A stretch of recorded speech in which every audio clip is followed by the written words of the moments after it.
Hello student, स्वागत है आपका सिटी क्लास में। स्टूडेंट, जैसा कि आपने देखा था कि 1981 में सोवियत संघ का विघटन हो गया और यानी जो पूरी दुनिया थी वो एक ध्रुवीय हो गई, यूनिपोलर हो गई। और उसके बाद सिर्फ अमेरिका का दबदबा रहा और दबदबा हो गया। और लेकिन क्या आज भी अमेरिका राजा है? नहीं। आज हम पढ़ने वाले हैं क्लास 12 पॉल साइंस के चैप्टर 2 सत्ता के समकालीन केंद्र। और आज हम जानेंगे कि कैसे यूरोपीय संघ, आसियान, चीन, जापान और भारत जैसे नए वैकल्पिक केंद्र सामने आए जो अमेरिका को कड़ी टक्कर दे रहे हैं। तो वीडियो देखने के बाद आप चैप्टर को रट जाएंगे। तो चलिए शुरू करते हैं।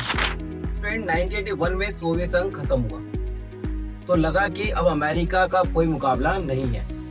लेकिन बहुत जल्द दुनिया को समझ आया कि महाशक्ति से काम नहीं चलेगा और सत्ता के नए केंद्र जो थे, अल्टरनेटिव सेंटर ऑफ पावर जो थे, का मतलब है कि ऐसे क्षेत्रीय संगठन या देश जो आर्थिक, सैन्य और राजनीतिक रूप से इतने मजबूत हो कि अमेरिका के वर्चस्व एक तरीके से को कम कर सके, वर्चस्व मतलब उसकी ताकत को कम कर सके।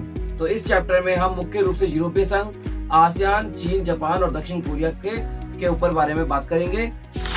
पहला और सबसे महत्वपूर्ण टॉपिक, यूरोपीय संघ।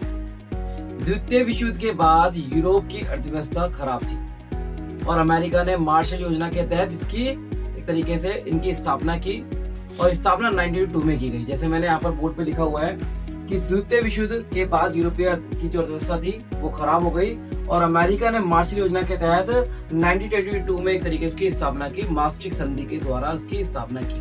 क्वेश्चन आएगा मास्ट्रिक्ट संधि क्या थी, तो आपको लिखना है जिसमें अमेरिका ने 1992 में यूरोपीय संघ की स्थापना की। तो ये यूरोपीय संघ मतलब यूरोपीय यूनियन, इंग्लिश में इसका एक तरीके से नाम है, इंग्लिश में इसको बोलते हैं यूरोपीय यूनियन।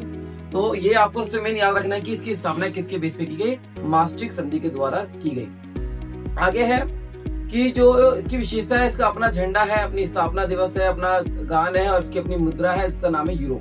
तो सबसे मैंने कि यहाँ पर मैंने पॉइंट में लिखा कि इसकी अपना जो है झंडा है, गान, स्थापना दिवस और मुद्रा। मुद्रा का नाम क्या है, यूरो। तो ये विशेषता में आगे कि यूरोपीय संघ की एक विशेषता लिखो या दो विशेषता लिखो तो अभी पॉइंट एक तरीके से लिख सकते हैं। उसके बाद नेक्स्ट है कि जो यूरोपीय यूनियन जो है दुनिया की दूसरी सबसे बड़ी अर्थव्यवस्था, मतलब यूरोपीय यूनियन के पास क्या है, दूसरी सबसे बड़ी अर्थव्यवस्था अमेरिका के बाद। नेक्स्ट है सैन्य शक्ति, जैसे ब्रिटेन, फ्रांस और के पास परमाणु हथियार है और अमेरिका के पास सबसे सेकंड नंबर पे तरीके से आते हैं। तो आपको ये याद रखना है कि इसकी जो विशेषता है, मैंने आपको बताया विशेषता क्या थी, इसका अपना झंडा है, अपना गान है, अपना राष्ट्रीय दिवस है, अपनी मुद्रा है, ये आपको इसकी विशेषता रखनी है। ताकत क्या है कि यूरोपीय जो यूनियन जो है दुनिया की दूसरी सबसे बड़ी अर्थव्यवस्था है और इसकी सैन्य शक्ति जो है वो सबसे ज्यादा है, जैसे कि ब्रिटेन और फ्रांस के बाद परमाणु हथियार है, ठीक है, और इसके स्थायी सदस्य रहे हैं ये, और अमेरिका के बाद सबसे बड़ी है। कमजोरी के कारण क्या है, कमजोरी मैंने इसमें नीचे पॉइंट लिखा है, कमजोरी इसके सदस्य देशों की अपनी द्विदेश और रक्षा नीति होती है जो कभी कभी आपस में टकराती है। तो ये एक तरीके से कमजोरी है। तो पेपर में काफी बार क्वेश्चन आता है कि यूरोपीय संघ की बारे में लिखें या टिप्पणी लिखें, तो आप एक तरीके से मैंने पॉइंट समझाया, आपको पॉइंट टू पॉइंट क्लियर किया है तो आपको एक तरीके से समझ में आया होगा। नेक्स्ट टॉपिक क्या है उसकी बात करते हैं। दूसरा संगठन है आसियान। आसियान मतलब association of south east Asia nation या एशियन नेशन। तो ये इसकी स्थापना 1967 में बैंकॉक घोषणा के माध्यम से दक्षिणी पूर्वी एशिया के 5 देशों ने मिलकर की। वो मैंने जैसे बोर्ड पे लिखा हुआ है कि यहाँ पर 1967 बैंकॉक घोषणा के माध्यम से दक्षिणी पूर्वी एशिया के 5 देशों ने इसकी स्थापना की। और वो 5 देश क्या थे, नाम बताता हूँ मैं आपको, Indonesia, Malaysia, Philippines, Singapore, Thailand, ये 5 देश है जिन्होंने इसकी स्थापना की। नेक्स्ट है इसका मुख्य उद्देश्य है आर्थिक विकास करना और सामाजिक और सांस्कृतिक विकास भी करना, इसका उद्देश्य है। क्वेश्चन आएगा 1 मार्क्स में कि इसका उद्देश्य क्या है, तो आपको उद्देश्य रखना है कि अपना सामाजिक और आर्थिक विकास करना, सांस्कृतिक विकास करना, ये इसके उद्देश्य है कि ये उद्देश्य लेके हमेशा चलता रहता है आसियान, और ये सबसे मेन इसका मुख्य उद्देश्य है। नेक्स्ट है आसियान शैली। आसियान शैली मतलब कि जो आसियान शैली जो अपनाता है वो क्या है, वो है कि अनौपचारिक टकराव।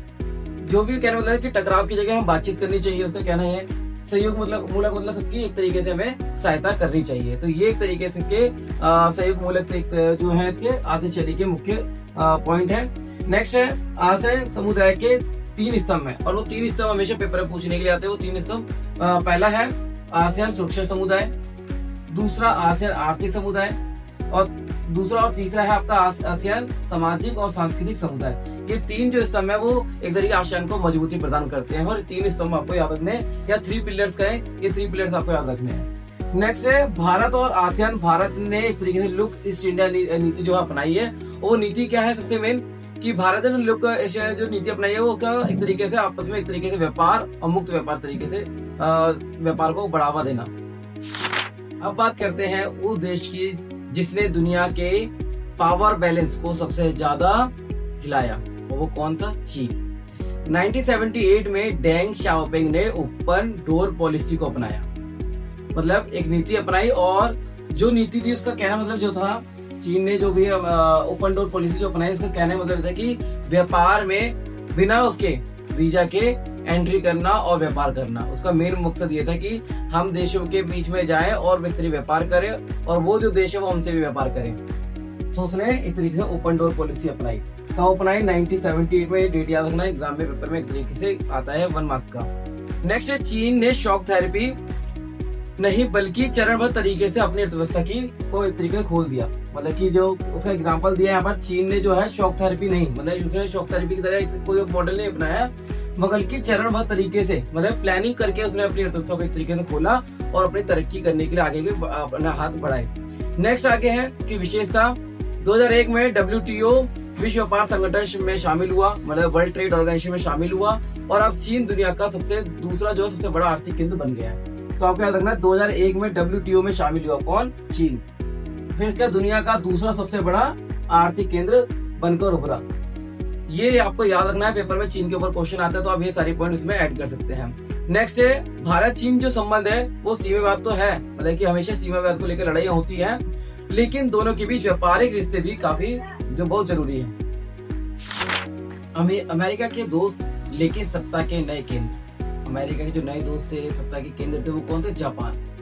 प्राकृतिक संसाधन नहीं है, फिर भी अपनी टेक्नोलॉजी के दम पर दुनिया की तीसरी सबसे बड़ी अर्थव्यवस्था है। जैसे होंडा हो गया, सोनी की कंपनी है, टेक्नोलॉजी है जिसके माध्यम से ये एक तरीके से अर्थव्यवस्था को मजबूत कर रहे हैं अपनी। और ये G7 के एक तरीके से हिस्सा भी है या मेंबर भी बोल सकते हैं। तो मैंने यहाँ लिखा है कि जापान जो है प्राकृतिक संसाधन नहीं है इसके पास, मतलब नेचुरल रिसोर्स वो नहीं है, फिर भी वे अपनी टेक्नोलॉजी के माध्यम से क्या है वो दम पर दुनिया की तीसरी सबसे बड़ी अर्थव्यवस्था है। नेक्स्ट ये G7 का भी हिस्सा है। और इसके बाद क्या है? दक्षिणी कोरिया जो है 1950 मतलब 1950 के दशक में गरीब था, लेकिन आज सियोल के चमत्कार, सियोल मतलब हैन रिवर जो के कारण बड़ी ताकत बन के उभरा है। और सैमसंग जो इसके एग्जाम्पल तरीके से मैंने लिख रखा है सैमसंग, तो ये सबसे बड़ी ताकत बनकर उभरा। पहले गरीब था मगर आज वो अपनी तरक्की पे आगे बढ़ रहा है और अपनी अर्थव्यवस्था को मजबूत कर रहा है। तो स्टूडेंट, हमने देखा कि आज दुनिया एक ध्रुवीय नहीं है, मतलब यूनिपोलर नहीं है, बल्कि बहुध्रुवीय बन रही है। बहुध्रुवीय मतलब मल्टीपोलर बन रही है। और यूरोपीय संघ, आसियान, चीन जैसे देश मिलकर अमेरिका को चुनौती दे रहे हैं। तो इस चैप्टर में जो इम्पोर्टेंट टॉपिक जो एग्जाम में आते हैं वो है यूरोपीय संघ, आसियान, जापान, चीन, दक्षिणी कोरिया, ये ऐसे टॉपिक है जो एग्जाम में आता है। और पेपर में हमेशा एग्जाम में 1 मार्क्स में भी क्वेश्चन निकलते हैं इसमें से। और चीन की ओपन डोर पॉलिसी आप ना भूलें याद करना, क्योंकि ये भी एग्जाम में आता है। और इसके जो नोट्स है आपको हमारी वीडियो के तरीके डिस्क्रिप्शन में मिल जाएंगे आपको। और तो ये वीडियो जो है पसंद आई हो तो लाइक करें और दोस्तों के साथ शेयर करें और चैनल को सब्सक्राइब करना ना भूलें। तो मिलते हैं अगले चैप्टर के साथ। जय हिंद।